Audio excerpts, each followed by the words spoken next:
जोहार दोस्तों, चांदनी महतो ब्लॉग में आप सभी का स्वागत है।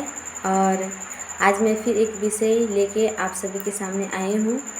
और वो जो विषय है अभी काफ़ी चर्चा का विषय बना हुआ है। उसी के विषय में मैं संक्षिप्त में आप सबको उनके बारे में बताने वाली हूँ। तो आप लोग तो थंबनेल जान के मतलब जान गए होंगे देख करके। तो उनका नाम है जगन्नाथ महतो, जो झारखंड के स्कूली शिक्षा एवं मद्य निषेध उत्पाद मंत्री तत्काल में थे। और जिनका नाम जगन्नाथ महतो आप लोग जानते ही हैं बखूबी तरीके से। उनका जन्म जो है जनवरी 1967 को हुआ था और उनका जो घर है वो अलारगो में है। और जो उनका पार्टी था वो तो जेएमएम था, झारखंड मुक्ति मोर्चा, जो सभी लोग बखूबी तरीके से जानते ही होंगे। और उनको प्यार से सभी लोग टाइगर कहते थे। टाइगर मीन्स शेर, या फिर उनका निक नेम कह सकते हैं। सभी लोग जंगल के रहने वाले थे। और उनका मतलब क्या कहते हैं, कलेजा हम लोग कहते हैं, वो बहुत ही बड़ा था। किसी से डर वगैरह निडर निर्भय तरीके से अपनी बातों अपने कामों को वो करते थे। इसीलिए उनको सभी लोग प्रेम से जो टाइगर कहते थे। और उनका जो मृत्यु है वो 6 अप्रैल को चेन्नई में हो गया। तो उनके जो राजनीतिक जीवन है उनका शुरुआत कहाँ से हुआ, इसके विषय में मैं आप लोगों को बताऊंगी। तो उनका जो राजनीतिक गुरु थे, सबसे पहले ये जानना ज़रूरी है। उनका राजनीतिक जो गुरु थे वो थे शिवा महतो, जो वो भी झारखंड मुक्ति मोर्चा के ही प्रत्याशी थे। तो उनका राजनीतिक जीवन का शुरुआत जो है वो होता है 2000 से। 2000 में उन्होंने पहली बार जो है राजनीतिक में एंट्री लिया था। और जो उनका पार्टी था उस टाइम वो था समता पार्टी, जो पहली बार मतलब टिकट उनको मिला था, उसी पार्टी से वो चुनाव लड़े थे। तो लेकिन उस टाइम उनको हार का सामना करना पड़ा था। और उस टाइम जो है लालचंद महतो जो है चुनाव जीत गए थे। उसके बाद फिर उन्होंने दोबारा ट्राई किया और 2005 में झारखंड सरकार में पहली बार वो जीते और ऊर्जा मंत्री भी बने। उसके बाद उन्होंने अपनी लाइफ में किसी भी चीज़ को निडरतापूर्वक किया। तो वो जो विधानसभा जीते थे वो क्षेत्र का नाम डुमरी था। तो डुमरी विधानसभा का क्षेत्र जो है 1971 को बेरमो विधानसभा से छट करके मतलब नावाडी को साथ में मिला करके बना था डुमरी विधानसभा क्षेत्र। तो डुमरी विधानसभा क्षेत्र में अभी तक जो है बहुत सारे लोगों ने जीता है 1971 से लेकर के। तो मैं कुछ संक्षेप में वो बताने वाली हूँ। जैसे कि 1971 में मुरली भगत जीते थे, वो कांग्रेस के थे। 1977 में लालचंद महतो जो जनता पार्टी के थे। 1980 में शिवा महतो जो जेएमएम के थे। और 1950 में फिर दोबारा उन्होंने जीता। फिर 1990 में लालचंद महतो जो जनता दल के थे उन्होंने जीत हासिल किया। फिर 1995 में शिवा महतो जो जेएमएम के थे वो जीते। उसके बाद फिर 2000 में जदयू के लालचंद महतो जीते। उसके बाद 2005 जगन्नाथ महतो की एंट्री होती है डुमरी विधानसभा क्षेत्र में 2005, फिर 2009, फिर 2014, फिर 2019। लगातार वो डुमरी विधानसभा क्षेत्र से 4 बार विधायक का पद हासिल कर चुके थे। और डुमरी विधानसभा क्षेत्र में लगातार 4 बार पहले व्यक्ति वो बने जो लगातार 4 बार जीते। जो कि डुमरी का जो क्षेत्र है वो जो है ये नक्सली प्रभावित क्षेत्र है। सभी को पता ही होगा, ऊपर घाट नाम से नावाडी में ऊपर घाट नाम से एक बहुत ही थोड़ा फेमस जगह है। तो उस जगह में नक्सल प्रभावित क्षेत्र में उन्होंने बहुत ही अच्छा कार्य किया। जगह जगह के रोड, पुल, पुलिया वगैरह का निर्माण किया। जहाँ पे रोड कभी गया भी नहीं था उस क्षेत्र में उन्होंने पूरा रोड का जाल बिछा दिया।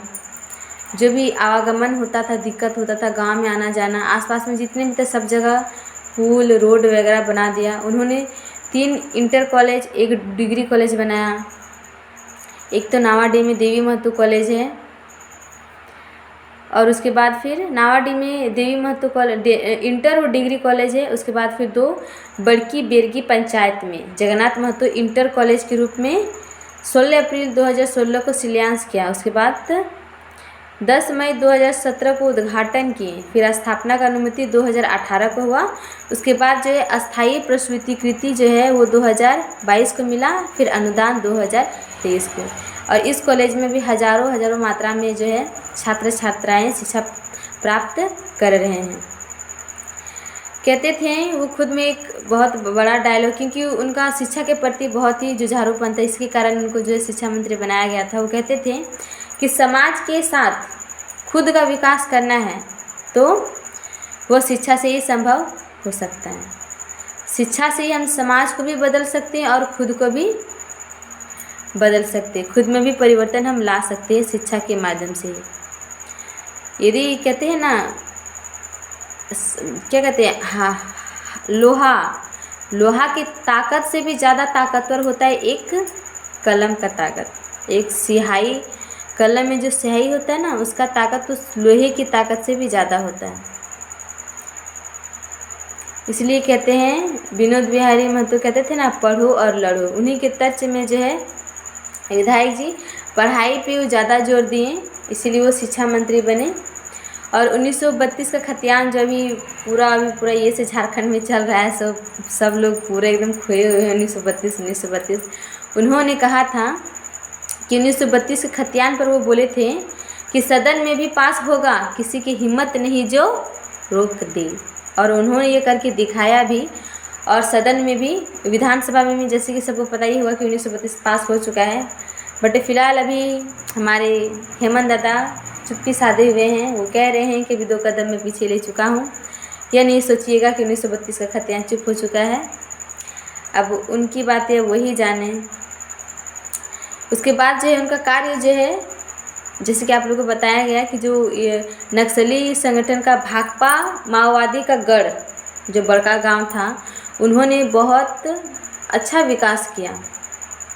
जहाँ पर जो है विकास की योजनाओं को उतारना प्रशासन के लिए चुनौती रही। उस इलाके में सड़क, शिक्षा के साथ साथ अन्य व्यवस्थाओं को दुरुस्त करने में जुटे रहे। और ऐसे नक्सल प्रभावित क्षेत्र में लगातार 4 बार जितना किसी के लिए भी एक बहुत बड़ी बात है। कह रहे हैं एक, सभी लोग कह रहे कि नए युग का अंत हुआ। मतलब इसका अर्थ वो यह हुआ कि जहाँ पर जैसे लोगों का डर भय रहता था कि नहीं, वहाँ माओवादी क्षेत्र है, नक्सल प्रभावित क्षेत्र है, कैसे जाएं, प्रशासन को भी बहुत डर भय लगा रहता था।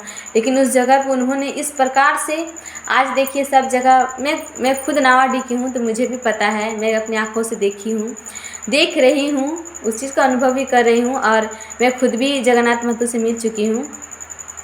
और उन्होंने जैसा जो रोड का सही मायने में, जो अपनी आंखों से मैं देख रही हूँ, जो सही मायने में रोड वगैरह वो बहुत ही ज़्यादा विकसित कर चुके हैं। और पुल वगैरह भी बहुत जगह बनाए हैं। और बहुत ऐसी चीज़ें जो इनकम्प्लीट भी है, शायद वो ज़िंदा रहते तो उसको भी वो ज़रूर पूरा कर देते।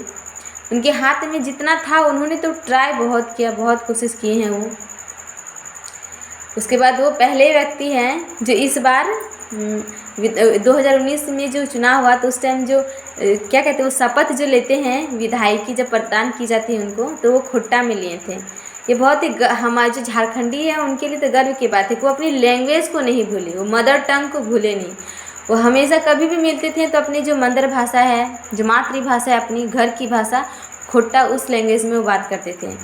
और प्लस पॉइंट कि जनता के प्रति उनका बहुत ही हृदय अच्छा था। क्योंकि हम खुद देखे हैं कि हमारे यहाँ कोई भी जैसे मरनी होता था, छठियारी होता था, शादी विवाह भोज कुछ भी होता था, सिर्फ उनको निमंत्रण पत्र जाना चाहिए था, वो तुरंत आ जाते थे। ये किसी विधायक के लिए आना बहुत बड़ी बात है। ये तो मेरा ससुराल हुआ, मेरे मायके में आप विधायक को बुलाइएगा ना तो वो नहीं आएंगे, लेकिन हमारे यहाँ निमंत्रण पत्र देने से ही वो आ जाते थे। तो ये बहुत बड़ी बात है, ये मैंने अपनी आंखों से देखा है। उनका हृदय तो बहुत ही अच्छा था इस मामले में। बाकी कुछ कार्य उनके बहुत ही अच्छे थे और शायद जिंदा रहते और भी कुछ कार्य नावाडी प्रखंड और जो डुमरी विधानसभा क्षेत्र के लिए वो करते। शायद कुछ उनके सपने जो हैं वो अधूरे रह गए। जैसे 1932 का खतियान भी पूरी तरीके से लागू नहीं हुआ, सिर्फ विधानसभा में लागू हुआ, तो वो उनका बहुत ही बड़ा सपना था। और वो खुले तौर पे निर्धड़क, निडर, निर्भय तरीके से अपनी बातों को कहते थे। ये भी सभी लोग जानते ही हैं। वो ये भी कहते थे, जैसे उनका जो मृत्यु का प्रमुख कारण था वो था कि जब कोरोना काल हुआ था 2020 में, तो उनका जो है चेन्नई में फेफड़ा का क्या कहते हैं उसको, चेंज किया गया था फेफड़ा को। बस इसी की वजह से वो ज़्यादा बीमार रहने लगे। तो फिर रहते फिर भी जैसे ही उन्होंने बीमारी ठीक हुआ तुरंत कवर किए, तुरंत फिर अपने काम में लग गए। ये तो सभी लोग देख ही रहेंगे, उन्होंने रेस्ट नहीं किया थोड़ा सा भी, लेकिन रेस्ट करना चाहिए था। शायद और कुछ दिन हमारे समीप वो रह पाते, लेकिन नहीं रहे। इसी के कारण से जल्दी भगवान को प्यारे हो गए, और उनकी जगह सही मायने में कोई भरपाई नहीं कर सकता है। 4 बार किसी क्षेत्र, ऐसे नक्सल प्रभावित क्षेत्र से जीतना बहुत ही बड़ी बात है। तो उनकी आत्मा को भगवान शांति दे, बस यही कामना करेंगे। और मेरे से जितना हुआ मैं उनकी जीवनी को मैं बता पाई। कुछ यदि मिस्टेक हुआ होगा तो उसके लिए सॉरी। मैं अच्छा ट्राई करूँगी, मतलब अच्छा कोशिश कर रही हूँ। वीडियो देखने के लिए थैंक यू, एंड वीडियो अच्छा लगे तो सब्सक्राइब कीजिएगा। धन्यवाद। जोहार, जय झारखंड।